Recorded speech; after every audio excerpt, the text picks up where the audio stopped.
सो अगर आप लोग सिंगापुर में जाकर वहाँ पर जॉब करोगे और वहाँ पर रहने का प्लान कर रहे हो, सो आप लोगों का मंथली खर्चा कितना जा सकता है। हे गाइस, व्हाट्स अप, कैसे आप लोग and welcome back to the channel.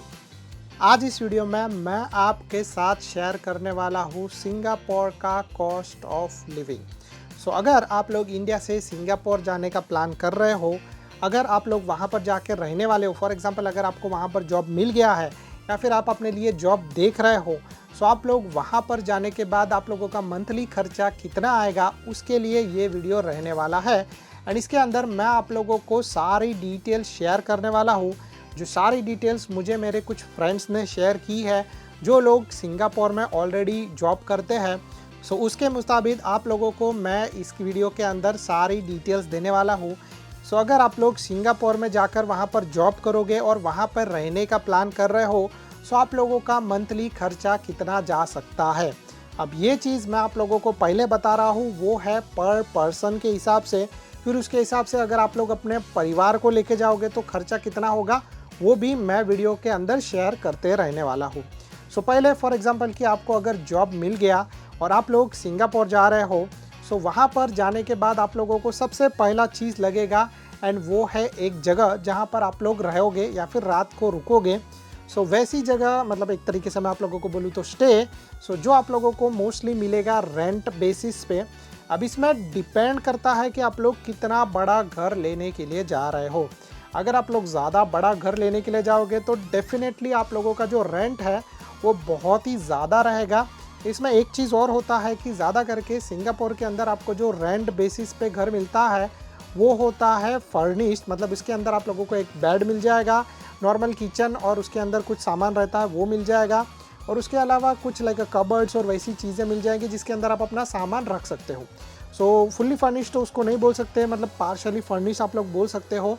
और वैसा जो घर है उसका रेंट आप लोगों का अगर ज़्यादा करके मतलब छोटा है, जैसे ये मेरा रूम है बेडरूम के जितना, तो उसका जो कॉस्ट आ सकता है वो आ सकता है 800 SGD से लेकर 1200 या फिर 1500 SGD के बीच में। ये डिपेंड करता है बहुत सारे फैक्टर्स पर कि आप लोगों ने अपना घर का जो लोकेशन है वो कहाँ पर चूज़ किया है। फॉर एग्ज़ाम्पल अगर जो है वो आपने बहुत ही ज़्यादा क्राउडेड या फिर जो कॉस्टली एरिया चूज़ किया है तो आपका रेंट उससे भी ज़्यादा जा सकता है, इवन आपका घर का साइज़ छोटा रहेगा। ठीक है, तो आप लोगों को ये सारा चीज़ जो है वो ध्यान में रखना है। अगर आप लोग थोड़ी ऐसी जगह पे जाओगे जहाँ पे प्रॉपर्टी का प्राइस सस्ता है या फिर जहाँ पे टूरिस्ट ज़्यादा करके नहीं जाते, तो वहाँ पर जो है वो आप लोगों को सस्ता वाला रूम मिल सकता है। अभी इसमें अगर आप लोग जो है वो थोड़ा सा बड़ा या फिर मीडियम साइज़ का रूम लेने जाओगे तो आप लोगों का जो है वो मंथली रेंट जा सकता है 3000 से लेके 4000 SGD के बीच में। और अगर आप लोग मतलब बहुत ही अच्छा और बड़ा या फिर बंगलो टाइप जो है वो घर लेने जाओगे तो डेफिनेटली उसका जो है रेंट आप लोगों को पे करना पड़ेगा 6000 से लेके 8000 SGD के बीच में। अगर आपको मतलब काफ़ी अच्छा जॉब मिला है तो definitely you can go for that kind of thing, क्योंकि सिंगापुर में ऐसा डिपेंड करता है कि आप लोगों का एक्सपीरियंस कितना अच्छा है, उस बेस पे आप लोगों को सैलरी मिलेगा। बट अगर आप लोग जो है वो बहुत ही बेसिक सैलरी के हिसाब से जा रहे हो, सो मैं आप लोगों को रिकमेंड करूँगा जो पहला वाला ऑप्शन है वो। और उसमें भी एक और चीज़ होता है कि क्या होता है ना कि सिंगापुर में जब आप जाओगे तो जैसे मैं सिंगापुर में गया था और मैंने देखा था कि बहुत सारे इंडियन वहाँ पर थे और काम भी कर रहे थे। सो जैसे छोटा मोटा काम हो गया या फिर अगर आप लोगों को मैं इस तरीके से बोलूँ कि गवर्नमेंट का अगर काम हो गया, तो वैसे सिनारियो में जो है वो आपका खर्चा थोड़ा सा कम हो सकता है, क्योंकि वैसे सिनारियो में जो है वो या तो गवर्नमेंट आप लोगों को स्टे प्रोवाइड करेगा या तो फिर अगर आप लोगों की कंपनी या फिर होटल या फिर जिस भी बेस पर आप वहाँ पर जा रहे हो वो आपको अगर स्टे प्रोवाइड करेंगे, so it's like a really good, क्योंकि आप लोगों का वहाँ पर खर्चा जो है वो कम हो जाएगा।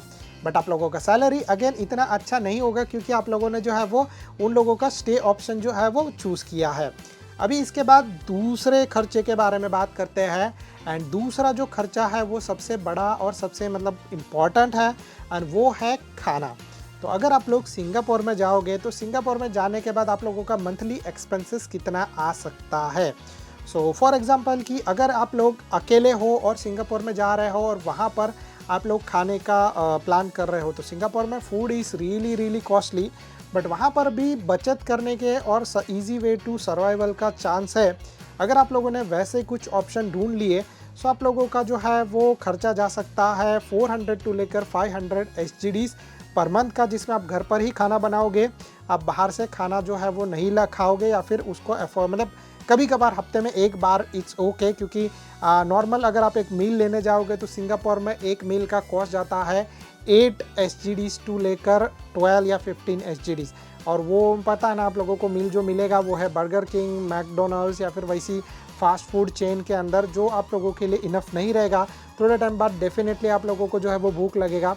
तो वैसे सिनारियो में मैं आप लोगों को जो है वो रिकमेंड करूँगा कि घर का खाना खाओ। तो एक बार जब आप ग्रोसरी शॉपिंग करोगे और फिर उसके बाद पूरा महीना चलाओगे, सो इट्स रियली गुड। और ऐसी बहुत सारी जगह है, ट्रस्ट मी। जब मैं सिंगापुर गया था तो पर्सनली मैंने बहुत सारी चीज़ें देखी थी, सब बहुत सारे मॉल्स में घुमा था और बहुत सारे जो है नॉर्मल ग्रोसरी शॉप्स में भी घुमा था। तो आप लोगों को बहुत सारे जगह पर सस्ते में जो चीज़ मिलता है वो चीज़ आप लोगों को उसके बाद किसी किसी जगह पर महंगे में भी मिल सकता है।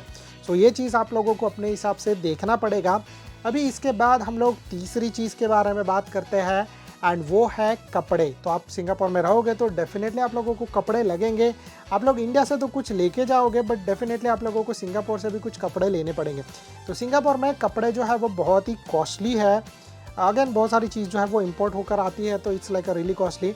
बट डिपेंड करता है आपके ऊपर कि आपने अगर जो है वो सस्ता और अच्छा मार्केट ढूंढ लिया। मोस्टली आप चाइना टाउन साइड में जाओगे तो आप लोगों को सस्ते और अच्छे कपड़े मिल जाएंगे।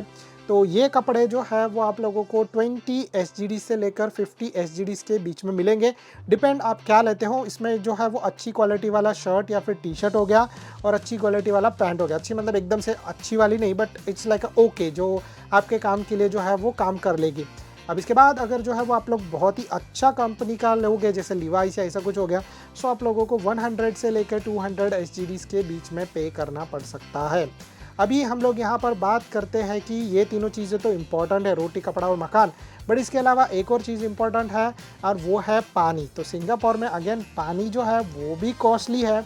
सो अगर आप लोग जो है वो नॉर्मल 1 लीटर का बॉटल लेने जाओगे तो 1 लीटर का बॉटल हम लोगों को जो कॉस्ट पड़ा था वो था 0.7 सेंट्स या फिर ऑलमोस्ट 1 सिंगापुरियन डॉलर तक। सो अगर आप लोग बाहर से पानी लेकर पीने का कोशिश करोगे तो डेफिनेटली वो आप लोगों को जो है बहुत ही ज़्यादा कॉस्टली पड़ेगा। बट मैं ट्राई करूँगा, मैं आपको रिकमेंड करूँगा कि बहुत सारी जगह पर जो है वो फ्री में पानी मिलता है, तो आप लोग वो ट्राई कर सकते हो। प्लस आपके घर में भी तो डेफिनेटली ड्रिंकिंग वाटर आता ही है।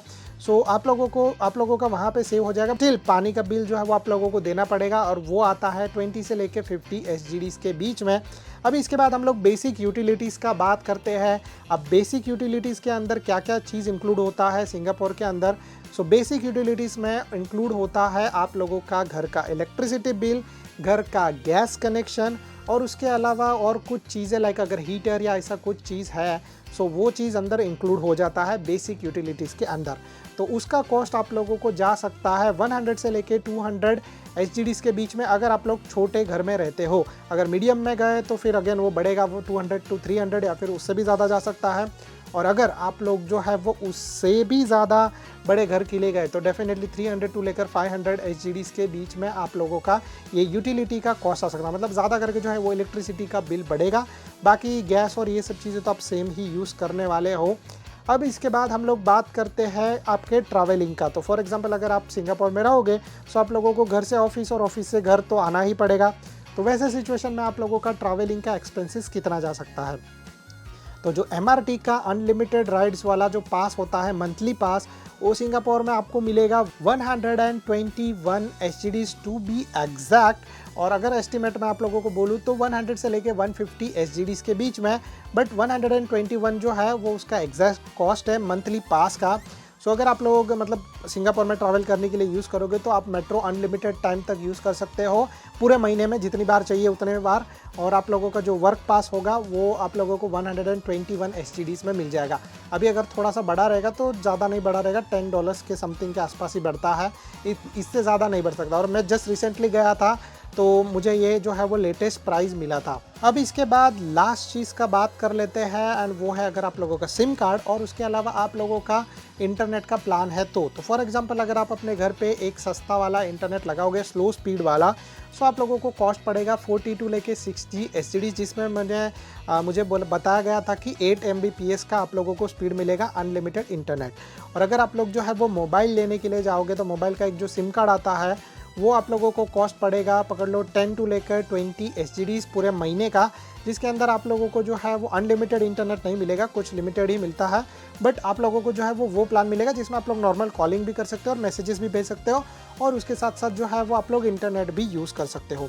सो टोटल जो है वो अराउंड, अगर मैं आप लोगों को एक अंदाज़ा बताऊं, सो उसका कॉस्ट जा सकता है अराउंड 1500 SGD से लेकर 2500 SGD के बीच में।